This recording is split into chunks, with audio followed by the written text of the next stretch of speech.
자, 계속 진행하겠습니다. 이번 챕터는 이제 6강입니다. 6강의 용역의 공급인데요. 그 금방 앞 시간에 잠깐 그 문제를 못 푼 게 있으니까 42페이지네요. 42페이지에 12번부터 계속 강의를 진행하도록 하겠습니다. 12번 문제 보시면 재화 공급에 관한 설명으로 옳지 않은 것은 이라고 되어 있죠. CTA 2014년 기출문제네요.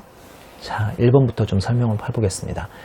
사업자가 폐업할 때 자기가 생산 취득한 거 이미 매입세 공제를 받았겠죠. 이게 전제니까요. 이게 간주 공급의 전제 아니겠습니까?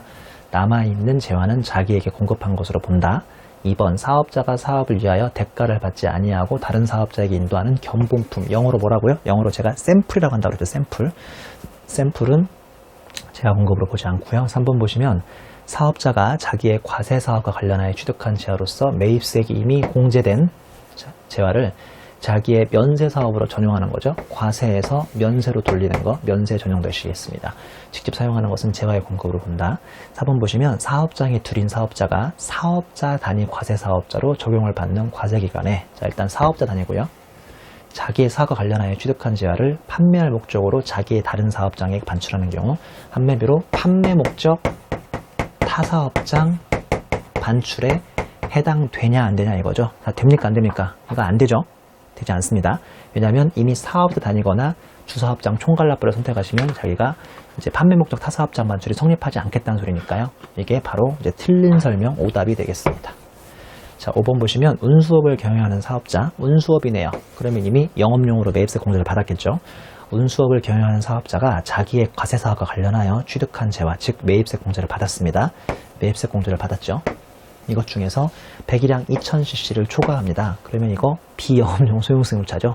1000cc가 안 돼야만 경차라고 해서 문제가 없는 거니까 2000cc를 초과하는 승용 자동차를 운수업에 직접 영업으로 사용하지 않고 개인적 용도로 돌려버리면 전형적인 비영업용 소형승용차가 되겠습니다.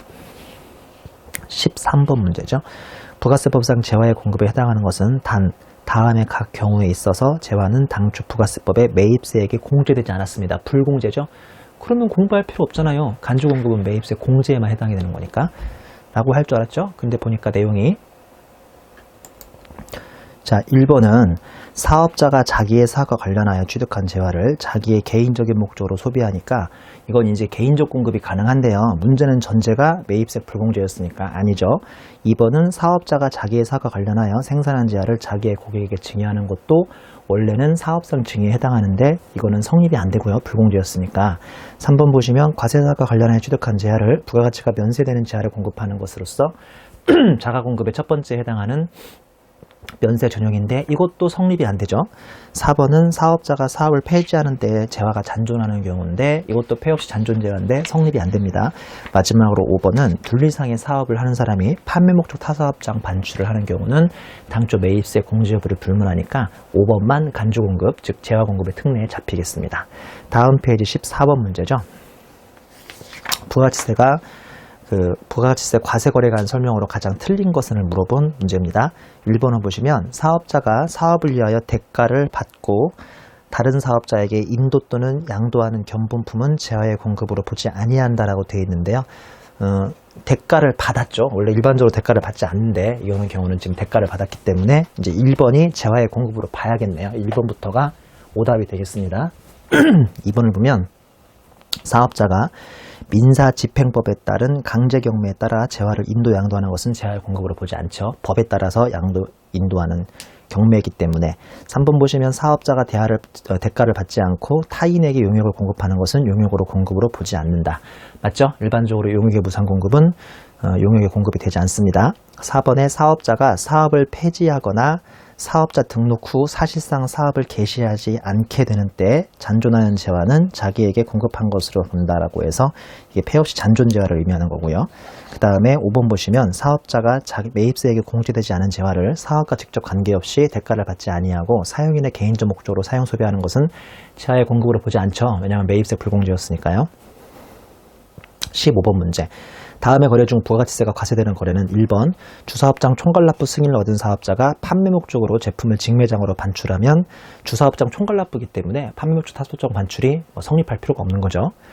2번 신발 제조업을 영위하는 사업자가 자기의 고객 중 추첨을 통하여 경품이죠. 가로 열고 거기다가 매입세 공제를 받아버렸으니까 이건 어쩔 수 없이 뭐 빼도 박도 못하고 간주 공급에 해당이 되겠습니다. 3번 보시면 화장품 제조업을 영위하는 사업자가 광고 선전 목적이죠. 그러면 광고 선전 목적은 간주 공급에 성립이 안 되죠. 4번 보시면 의류 제조업을 영위하는 사업자가 그가 납부해야 할 상속세를 의류 제조업에서 제공하고 있는 공장용 건물로 물납하죠. 제약 공급이 아니죠. 5번에 사업자가 원재료를 판매하는 다른 사업자에게 원재료의 외상 매입금의 담보를 위하여 그가 소유하고 있는 공장의 건물에 소유권 이전하죠. 양도담보이기 때문에 이거 역시 재화의 공급에 성립이 되지 않겠습니다. 자, 우리 다음 페이지를 보시면요. 이제 빈출유형 공사의 용역의 공급에 대해서 서술이 되어 있습니다. 자, 용역은 양가로 1번의 범위부터 보시면 건설업, 숙박 및 음식점업, 운수업, 금융 및 보험업, 부동산 임대업 등이라고 되어 있습니다. 우리 특히나 특이사항이 바로 이 건설업이죠. 건설업. 건설업은 일종의 종합예술 아닌가요? 종합예술? 왜 건설업이 종합예술이죠? 동의하시는 건가요? 그러니까 건설업은요. 죄송합니다. 건설업은 땀으로 때우잖아요. 그럼 용역 성격이 있는데 건설을 완공하면 눈에 보이는 유형의 자산이 넘어가기 때문에 얘는 재화 성격도 있고 용역 성격을 동시에 가지고 있습니다만 우리나라 세법에서는 건설업을 용역으로 보고 있습니다. 자, LG패션과 하청업체의 관계는 어땠습니까? 하청업체가 주요 자재의 전부나 일부를 부담하고 납품을 하면 재화 공급이었고 전혀 부담하지 않고 몸으로만 때우면 용역 공급이었잖아요. 건설업은 그런 거 없어요. 원도급업자와 하청업체의 관계에서 하청업체가 벽돌을 직접 사가지고 건물을 지어준 다음에 원청업체한테 자신의 건물을 넘기거나 관계없습니다. 주유자재의 전부 일부를 부담하든 부담하지 않든 건설업은 무조건 용역의 공급에 해당이 됩니다. 양가로 이번에 실질 공급 보시면 동그라미 1번 주요 자재를 전혀 부담하지 아니하는 단순 가공, 아까 LG패션과 하청업체의 관계였죠. 그 다음에 2번 산업상, 상업상 또는 과학상의 지식, 경험 또는 숙련에 관한 정보를 제공하는 소위 경영 컨설팅이죠. 회계사 되시면 많이 하십니다. 물론 세무사 때도 하시죠. 세무진단이라고 해서. 3번 보시면 재화시설물 또는 권리를 사용하게 하고 대가를 받는 경우죠. 그러니까 재화시설물을 직접 인도, 양도하면 재화공급인데 재화시설물을 사용하게 하고 대가를 받으면 한마디로 임대업이라고 해서 용역이 되겠습니다. 양가로 3번 간주공급은 상당히 중요한 문장이죠. 아까 이미 기출문제에서 몇 번을 우리가 학습을 했는데요. 용역에는 자가공급, 무상공급의 개념이 없으므로 실질공급만 과세가 된다고 되어 있고 단 사업자가 특수관계인에게 사업용 부동산 임대용역 이건 무조건 기억하셔야죠. 최근에 한 2년 전에요. 사업자가 특수관계인에게 사업용 부동산 임대용역을 무상으로 제공하면 이때만큼은 소위 간주공급에 해당해서 10% 매출부가세를 부담하십니다. 그 밑에 줄 1번 보시면 용역의 범위 유의사항이라고 해서요. 건설업은 상대방이 주요자재의 전부 일부를 부담했는지 여부랑 관계없이 아까 LG패션과 하청업체의 관계와 달리 얘는 무조건 용역이 된다는 뜻이고요. 2번 보시면 부동산 매매업은 재화를 공급하는 사업에 포함한 부동산을 임대하면 용역이고요. 부동산을 매매하면 재화입니다. 재화. 3번 보시면 전답 등의 임대, 전답이 뭔지 알죠? 논밭이죠. 이런 임대는 부동산의 임대임에도 용역의 범위에서 제외해서 부가세 과세 대상에 해당하지 않습니다. 그 다음에 주 2번 보시면 재화를 인도, 양도하면 이거는 재화의 공급이요. 재화를 대여하면 용역의 공급이 되겠습니다. 자, 다음 페이지 16번 문제 한번 풀어보겠습니다. 부가세법상 재화와 용역의 공급에 관한 설명이다. 옳지 않은 것을 물어본 2012년 CPA 기출문제 되겠네요. 1번 사업자가 자기의 사업과 관련하여 취득한 재화를 자기의 과세사업과 관련한 수선비 등의 대체 아까 다 배웠었죠? 수선비 이런 경우에 소비하는 경우는 재화 공급으로 보지 않는다. 2번 보시면 건설업을 영위하는 자 건설업은 자재의 전부나 일부를 무관하게 그냥 용역의 공급으로 보죠. 3번 보시면 사업자가 위탁가공을 위하여 원자재를 국외의 수탁가공 사업자에게 대가 없이 반출하는 경우는 재화의 공급으로 보지 않는다. 자, 이건 아직 안 배웠는데요. 나중에 영세율 3절에서 다시 한번 배우지만 사업자가 그러니까 우리나라 사람이요. 위탁가공, 중국에 위탁을 줘요. 그러니까 우리나라 인건비가 비싸니까 소위 해외 OEM을 중국으로 보내는 거죠. 중국의 위탁가공을 위하여 원자재를 국외의 수탁가공 사업자, 즉 중국에 있는 수탁가공 사업자 중국에 가면 많이 있잖아요. 인건비 싸니까. 수탁가공업자에게 대가 없이 일단 원재료를 보냅니다. 왜 그런지 아시겠죠? 대가 없이 원단을 보내서 거기서 다 옷을 만들어가지고 다시 어디로 들어오니까 우리나라로 들어올 거 아닙니까? 그러니까 원자재를 아무런 대가 없이 일단 내보내는 것은 재화 공급으로 보지 않죠. 이해하셨죠? 가로 내용은 뭐냐면요. 이 원료를 대가 없이 국외의 수탁 가공 사업자에게 반출한 다음에 가공한 재화를 또 다른 제3국으로 양도하거나 해서 만약에 영세율이 적용되는데 이게 이제 3절에서 배우거든요. 이 영세율 적용되면 이때는 재화의 공급이거든요. 그러니까 그걸 제외하래잖아요. 이건 3절에서 배웁니다. 그걸 빼고 일반적으로 그냥 원단만 중국으로 보내서 중국에서 다 싼 인건비로 가공해서 한국으로 다시 들여오는 이런 일반적인 거래는 재화의 공급으로 보지 않습니다. 원단을 공짜로 내보냈으니까. 어차피 돌려받잖아요. 이해하시는 거죠? 4번 보시면 사업자가 자기의 고객 중 추첨을 통하여 당첨된 자에게 자기가 취득한 재화 해당 경품급에 대한 매입세액 불공제되는 경우를 제외니까 한마디로 공제받은 경우죠.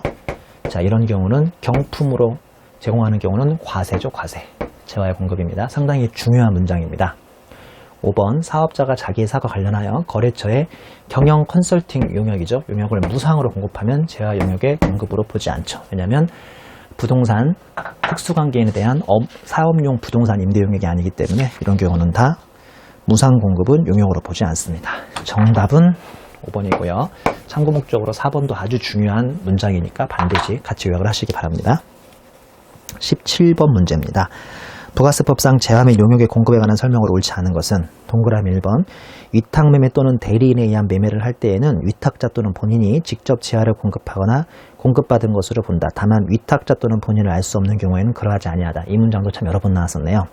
2번 건설업에 있어서 건설업자가 건설자재의 전부 또는 일부를 부담하고 수행하는 도급공사는 용역의 공급이다. 그쵸? 이거는 LG패션과 하청업체의 관계와 달리 하청업체가 자재의 일부를 부담하든 전부를 부담하든 관계없이 무조건 용역이고요. 3번 자기가 주요 자재의 전부 또는 일부를 부담하고 상대방으로부터 인도받은 재화에 공작을 가하여 새로운 재화를 만드는 가공계약에 의하여 재화를 인도하는 것은 재화의 공급이다. 왜냐하면 주요 자재의 전부 또는 일부를 부담했으니까요. 자, 4번 보시면 재화의 인도 대가로서 다른 재화를 인도받거나 용역을 제공받는 교환계약에 의하여 재화를 인도 또는 양도하는 것은 재화의 공급이다. 맞는 설명이고요. 5번 보시면 사업자가 위탁가공을 위하여 원자재를 국외의 수탁가공 사업자에게 대가 없이 반출하는 것은 재화의 공급이 아니죠. 말씀드렸죠? 어차피 해외 위탁을 준 다음에 최종 제품을 만들어서 다시 들어올 확률이 크니까요. 공짜로 나가는 것 자체가 재화의 공급이 아닙니다. 단 가로내용에 뭐가 있냐면 나중에 이 원료를 대가 없이 국외 수탁가공 사업자한테 반출해서 이걸 또 제3국이나 어디론가 영세율 받고 팔아버린다면 그건 재화 공급에 들어가죠. 왜냐하면 영세율이니까. 영세율은 재화 공급에 해당하고 세율만 0인 거니까요. 어차피 3절에서 다시 한번 배우겠습니다. 자, 다음 페이지 46페이지에 13, 18번 문제. 재화 및 용역의 공급에 관한 설명으로 옳지 않은 것은 동그라미 1번 동일 사업장 내에서 둘리상의 사업을 겸용하는 사업자가 그중 일부 사업을 폐지하는 경우 폐지한 사업과 관련된 재고재화는 폐업시 잔존재화로서 재고재화로서 과세하지 아니한다. 이거 무슨 말씀인지 알죠?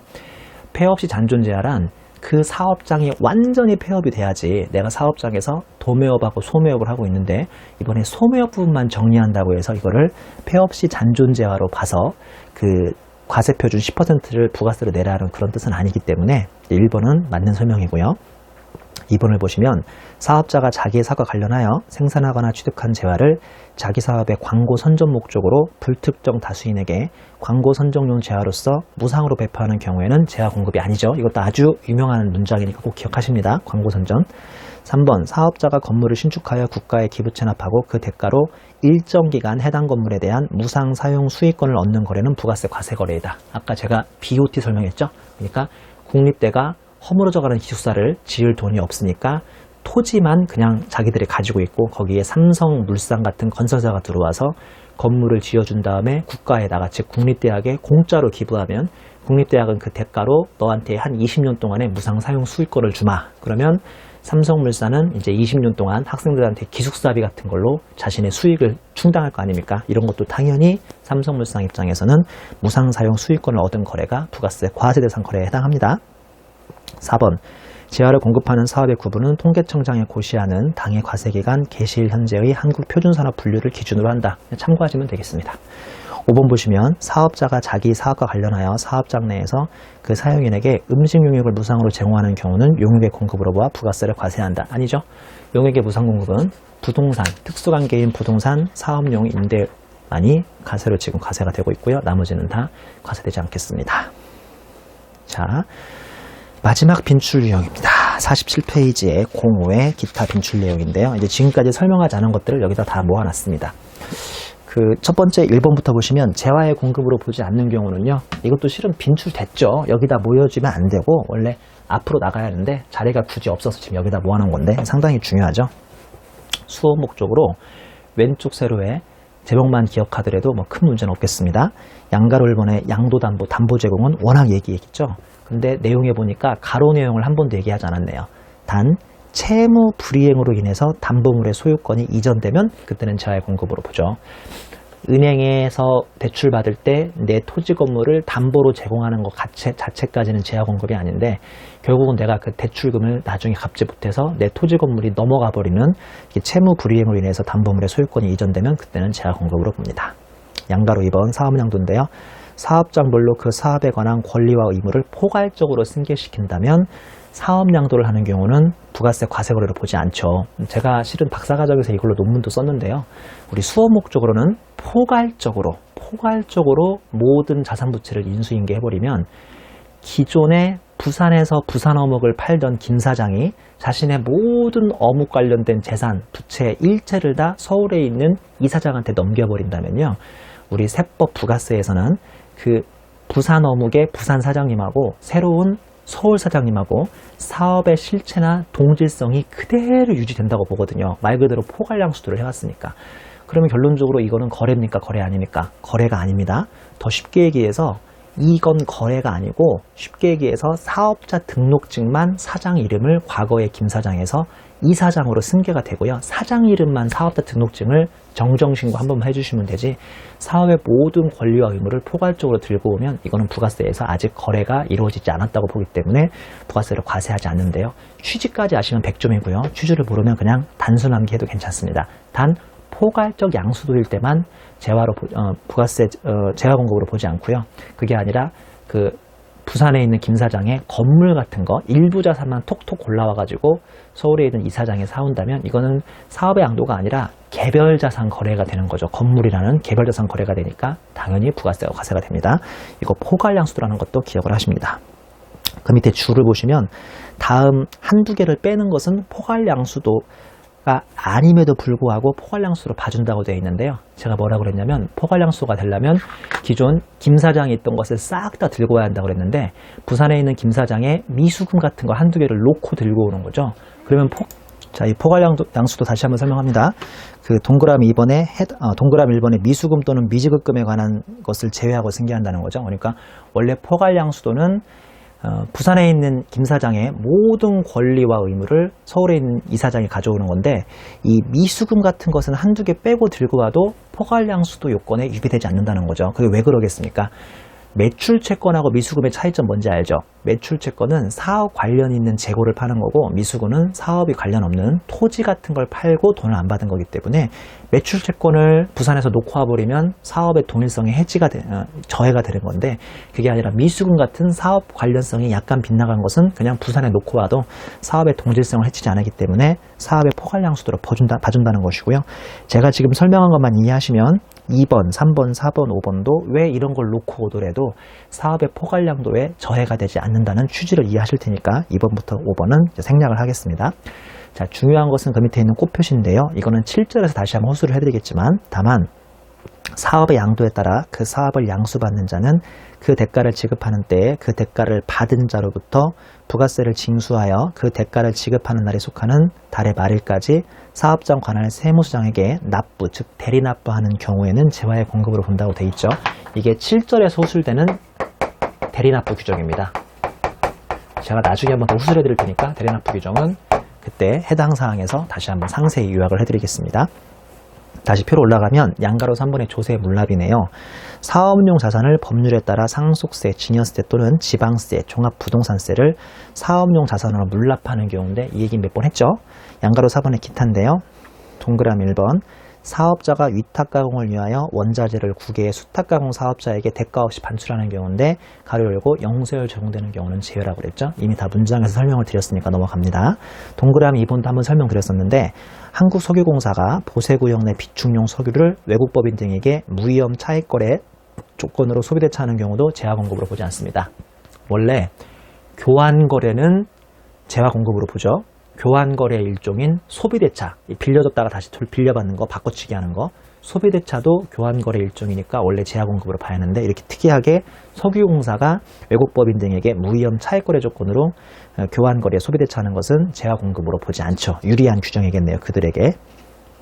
공의의 재화의 수입 중요하죠.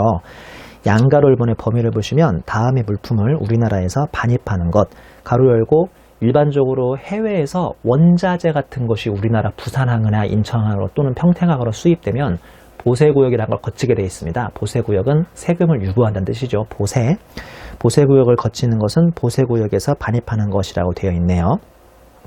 동그라미 1번에 외국으로부터 우리나라에 들어온 물품, 가로 열고 외국의 선박에 의하여 공해에서 채취되거나 잡힌 수산물을 포함입니다.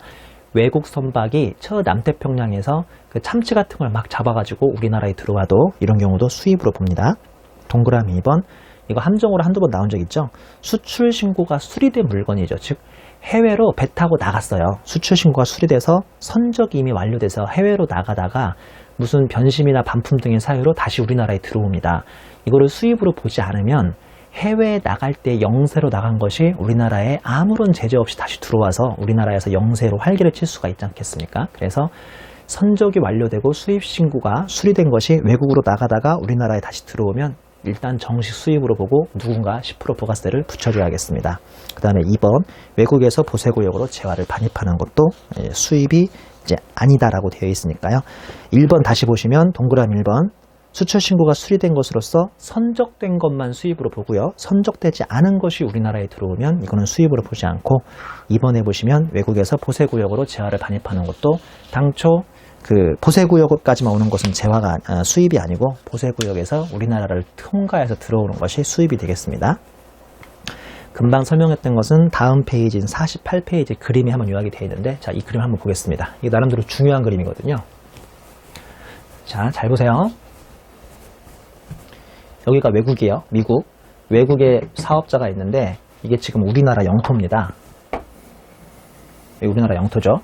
우리나라 영토로 그냥 들어오는 게 아니라 한번 이 보세구역이라는 걸 거친 다음에 들어옵니다. 보세구역.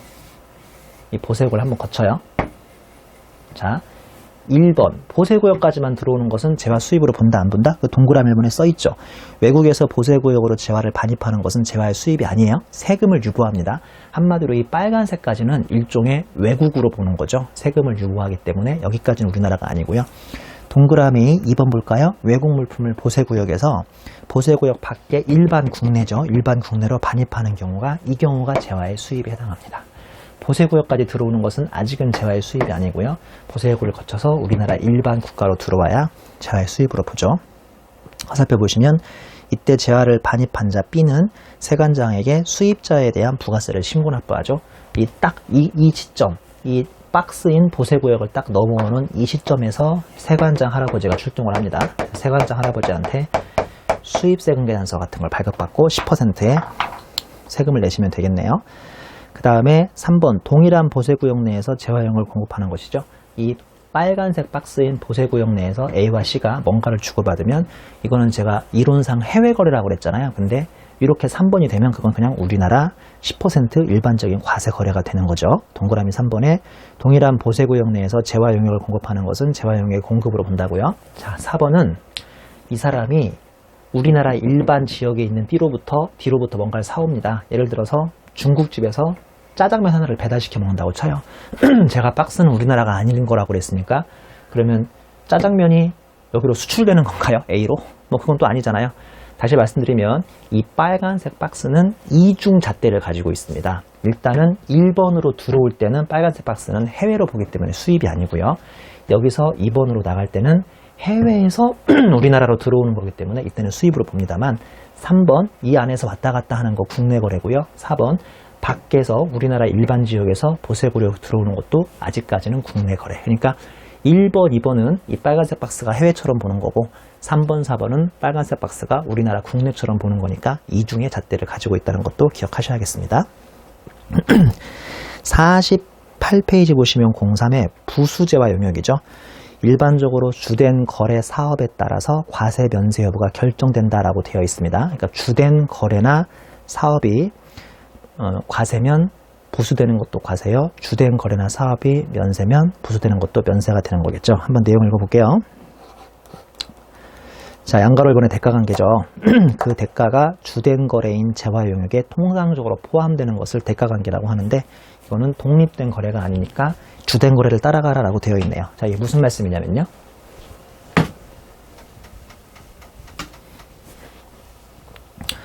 첫 번째 대가관계죠.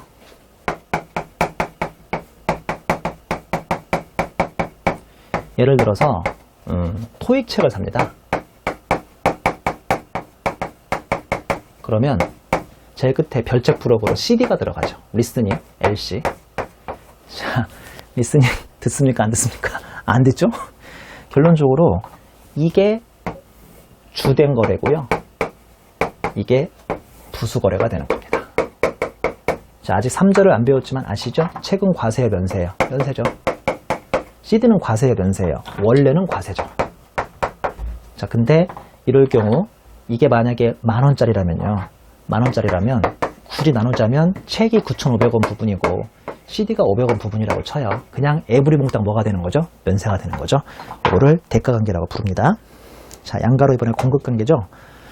거래 관행상 주된 거래에 부수하여 공급되는 경우입니다. 보면 부수재와 용역을 굳이 사업상 증여로 보는 것은 아니죠. 자, 이거를 공급관계라고 부르는데요.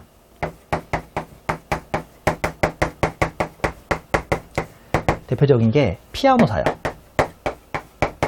그러면 피아노 서서 칠 수는 없으니까 의자를 주죠. 그 다음에 케이크 사요. 케이크. 그러면 꼭 나 이름으로 부릅니다. 초. 자, 이런 거 돈 받아요? 안 받아요? 돈 안 받죠. 돈 안 받아도 뭐에 해당하면 10% 부가세를 내야죠? 사업상 증여. 한마디로 고객한테 공짜로 주는 거. 이런 거 돈 안 받았다고 얘만 별도로 과표를 발라낸다, 안 발라낸다? 안 발라내죠. 왜냐면 이런 걸 공급관계라고 해서 얘가 가면 언제나 얘가 가고요. 얘가 가면 언제나 얘가 가니까 얘네들은 별도로 과표를 발라낼 필요가 없습니다. 덤으로 줘도 문제 없다는 소리죠. 양가로 3번. 일시적 우발적 공급이 이 표 중에서 그나마 제일 중요한데요.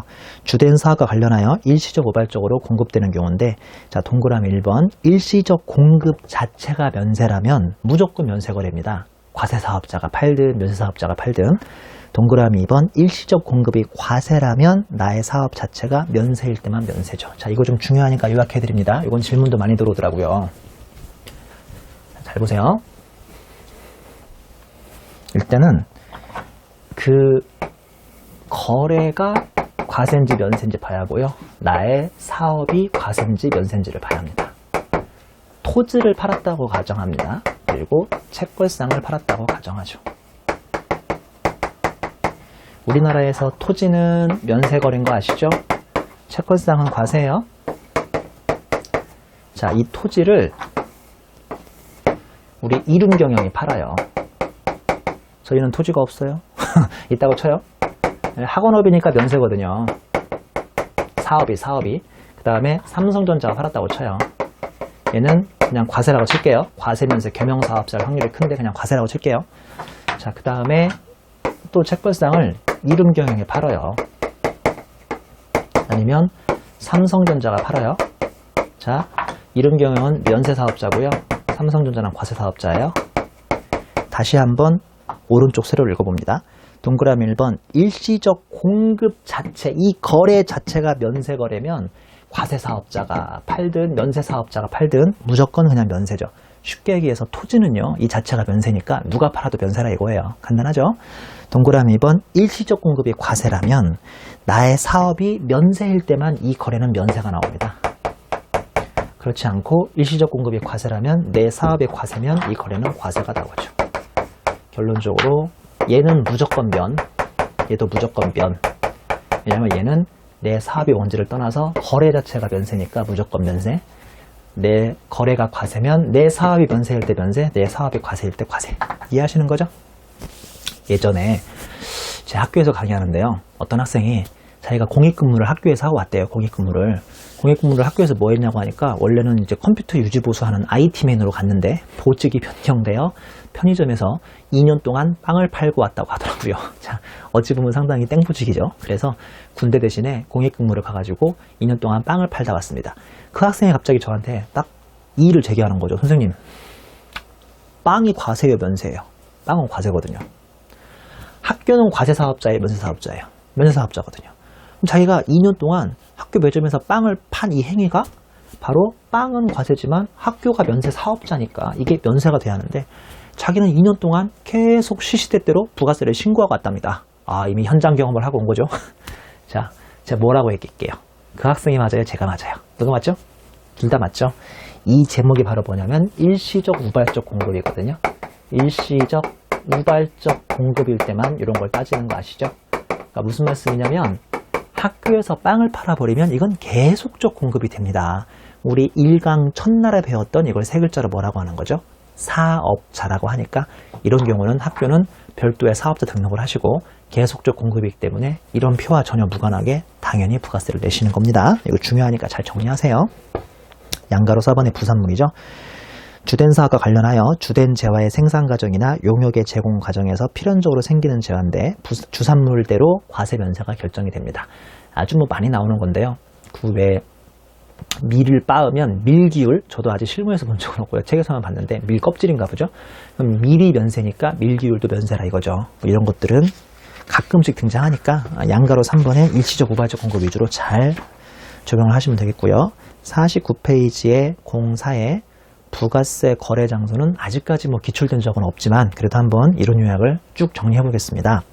양가로 1번의 의미 보시면 재화 용역이 공급되는 장소로서 동그라미 1, 이 장소가 국내이면 우리나라 부가세 과세권이 있고 동그라미 2, 이 장소가 국외이면 우리나라 부가세 과세권이 없습니다. 뭐 당연한 건데요. 예를 들어서 마돈나가 미국에서 하는 공연에 대해서 우리나라 과세국세청이 VAT를 과세할 권리가 없겠죠. 이거는 국외가 거래 장소니까요. 자, 양가로 이번에 재화의 경우인데 재화의 이동이 필요한 경우는 재화 이동이 시작되는 장소, 즉 계산기를 수험생들이 문방구에서 사오면 그 이동이 시작되는 장소, 문방구가 우리나라에 있으니까 우리나라 과세권이 있는 거고요. 동그라미 2번 재화의 이동이 불필요한 경우는 공급 시기에 재화가 소지하는 장소인데요. 예를 들어서 기계장치라든지 아니면 그 토지부동산 같은 경우는 이동할 수가 없잖아요. 우리나라에 딱 소지하고 있으면 그게 바로 우리나라 과세 거래가 되는 겁니다. 양가로 3번의 용역의 경우인데요. 동그라미 1번 영무가 제공되거나 재화시설물 또는 권리가 사용되는 장소인데 예를 들어서 PC닥터 119가 우리 집에서 컴퓨터 수리 용역을 제공해준다면 그 지금 그 재화시설물 권리가 사용되는 장소가 우리 집이니까요. 우리 집은 당연히 우리나라 부가세 과세 권리가 있습니다. 동그라미 2번에 국내외에 걸쳐있는 용역이 제공되는 국제운송의 경우는 사업자가, 자 이거 키워드죠. 비거주자 할 때만 이거 보시는 거예요. 비거주자, 그 다음에 외국 법인일 때만 이 규정이 성립합니다. 기억하셔야 돼요. 비거주자 외국법인일 때만 성립합니다. 예를 들어서 중국 동방항공이죠. 이런 경우에는 여객이 탑승하거나 화물이 적재되는 장소에 따라서 우리나라 거래 장소인지 외국 거래 장소인지를 판단합니다. 자, 주에 보시면 중국 동방항공이 중국에서 승객을 싣고 인천공항으로 들어옵니다. 반가로 1번, 만약 동방항공이 북경에서 승객을 싣고 인천공항으로 들어오다가 이제 공해상에서 기내식 등의 용역을 제공하는 거죠. 공해상입니다. 중국 거래예요, 우리나라 거래예요. 보면 우리나라 부가세 과세 거래인지 외국 거래여서 우리나라 과세권이 없는지, 왜냐하면 우리나라 과세권이 있으면 우리나라에서 부가세를 매길 것이고 우리나라 과세권이 없으면 이제 과세를 포기하니까요. 보면 화살표 보시는 것처럼 이때 여객 탑승이나 화물의 적재 장소가 중국이기 때문에 우리나라 과세권은 없게 되는 거죠. 자, 반가로 2번. 이번에는 그 비행기가 다시 인천공항에서 북경으로 가면서 또 똑같이 공해상에서 음식을 제공하죠. 그럼 화살표 보시면 여객 탑승이나 화물 적재 장소가 이번에는 한국이므로 우리나라 부가세 과세권이 있는 겁니다.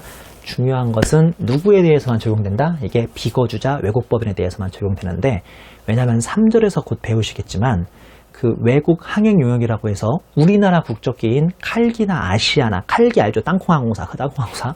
칼기나 아시아나가 우리나라에서 가는 것은 우리나라에서 출발하든 외국에서 출발하든 이건 다 우리나라 과세권이 있고 일반적으로 영수회로 적용해 줍니다. 그게 그림 밑에 써 있죠. 이 비행기가 거주자 내국법인, 즉 대한항공이나 아시아나항공이 제공하는 국제 운송 용역인 경우에 우리나라 과세권이 있는 국내 거래임을 유의할 것. 다만 만약에 국제선으로 이 비행기가 나간다면 우리나라 거래이긴 하지만 영수회를 적용을 하겠죠. 자, 이번에는 뒤에 19번 문제를 한번 풀어보겠습니다. 19번 문제를 보시면 다음 중 부가세법상 부수재화 또는 용역의 공급에 대한 설명이다. 옳지 않은 것은을 물어본 문제입니다. CTA 2000년 기출문제고요.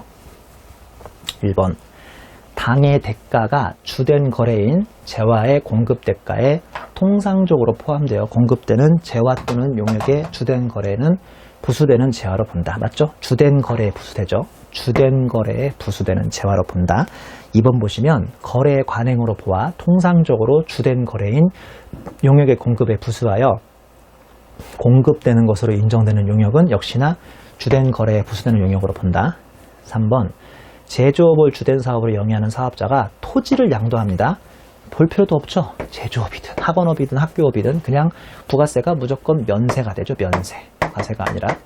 왜냐하면 토지 자체가 언제나 그 거래가 부가세 면세니까요. 4번 부산물은 주산물과 동일하게 과세 면세 여부를 판정하시고요. 5번 보시면 주된 사업이 과세되는 경우 이와 관련하여 주된 재화의 생산에 필수적으로 부수하여 생산되는 재화는 과세되는 재화로 한다. 아까 말씀드렸죠? 이걸 소위 이제 주산물, 부산물이라고 하겠죠. 자, 20번 문제 보시겠습니다. 부가세, 과세 거래에 대한 설명으로 옳지 않은 것은 단 사업자는 계속해서 사업을 영위하는 것으로 가정하고요. 2010년 CTA 기출문제입니다. 1번 사업자가 상증법 73조에 따라 사업용 자산으로 조세를 물납하면 재화 공급으로 보지 아니한다. 이거 뭐 여러 번 나온 문장이죠. 2번 수출 신고가 수리된 물품으로서 선적되지 아니한 물품을 보세구역에서 반입하는 경우는 재화의 수입에 해당한다. 아니죠. 선적된 것이 다시 들어와야만 이 재화 수입이 되는 거죠. 3번 보시면 사업자가 상품권 등을 현금 또는 외상으로 판매하고 그 후 해당 상품권 등이 현물과 교환되는 경우에는 재화가 실제로 인도되는 때가 공급 시기다. 이것도 여러 번 나왔네요. 4번 사업자가 다른 사업자와 상표권 사용 계약을 할 때 사용대가 전액을 만약에 일시불로 받아버린 거죠. 그럼 원래 계산하셔야죠. 상표권을 둘 이상 과세기간에 걸쳐 계속적으로 사용하게 하는 경우는 해당 용역의 공급 시기는 예정신고기간 또는 과세기간의 종료일이 되고요. 5번도 다 설명드렸죠. 5번도 헬스클럽인데요. 마지막 줄 보시면 예정신고기간 또는 과세기간의 종료라고 설명이 되어 있습니다. 자, 우리 23번, 24번을 풀고 이번 시간을 마치도록 하죠. 23번 문제입니다. 다음 중 부가세법상 재화의 실질 공급에 대한 설명으로 옳지 않은 것을 물어본 문제죠. 자, 한번 1번부터 확인해 보겠습니다. 매매 거래라 하면 현금 판매, 현금으로 하든 외상으로 하든 할부를 하든 장기 할부를 하든 조건부를 하든 기한부 하든 위탁 판매하든 기타 매매 거래 그냥 무조건 재화 인도 양도고요. 자기가 주요자재의 전부를 부담하고 상대방으로부터 인도받은 재화에 공작을 가하죠. 하청업체네요. 새로운 재화를 만드는 이걸 가공계약이라고 부른다고 그랬죠. 여러 번 나오네요. 가공계약에 의하여 재화를 인도하는 것은 재화의 공급으로 보나 주요자재의 일부를 부담하거나 전혀 부담하지 않는 경우는 용역의 공급으로 본다? 아니죠. 일부를 부담해도 이때는 재화죠. 전혀 부담하지 않아야만 용역이 되시겠습니다. 일부를 부담하면 재화고요. 전혀 부담하지 않으면 그때는 용역이 됩니다. 오답이죠. 3번 출자 지분의 반납 대가로 재화를 공급하는 경우 자, 출자 지분의 반납 대가로 주식을 지금 준 거예요? 재화를 준 거예요? 재화를 공급하는 경우죠. 이건 과세거래를 보나 출자 지분을 양도합니다. 이거는 주식거래니까 그걸 양도하거나 반납하고 그 대가로 금전을 받으면 이거는 과세거래로 보지 않겠죠. 4번 재화를 소비대차하죠. 불쌍하네요. 처음 빌려준 사람도 10% 과세, 다시 돌려받아도 상대방도 나한테 갚으면서 10% 과세. 애초에 차용한 거래 및 향후에 반환한 거래, 차용거래, 반환거래 모두 다 과세거래로 보고요. 5번에 대물변제는 재화의 공급으로 보지만 상속세 및 증여세법, 지방세법 및 종합부동산세법에 의해서 사업용 자산을 물납을 해버리면 이거는 과세거래로 보지 않죠. 말씀드린 것처럼 2절은 상당히 중요한 챕터고요. 보시다시피 과거에 기출된 문장 위주로 계속 말문제가 또 출제되고 있으니까 잘 한번 정리해서 이제 1절하고 2절은 시험 나오면 무조건 맞추는 전략으로 원래 부가세 자체가 우리에게 전략 과목이 돼야 하니까요. 제가 뭐 좀 자세히 설명하고 있는 편이지만 1절하고 2절, 즉 1절에 총칙하고 2절에 과세거래, 그 다음에 시기, 장소까지는 반드시 정리해서 이제 우리 고득점으로 가급적이면 세법에 합격할 수 있도록 꼭 열심히 복습을 하셔야겠습니다. 자, 오늘은 여기까지 강의를 마치도록 하고 다음 시간부터 그 뒤에 3절인 영세율과 변세를 진행하는 걸 하겠습니다. 장시간 고생 많으셨습니다. 수고하셨습니다.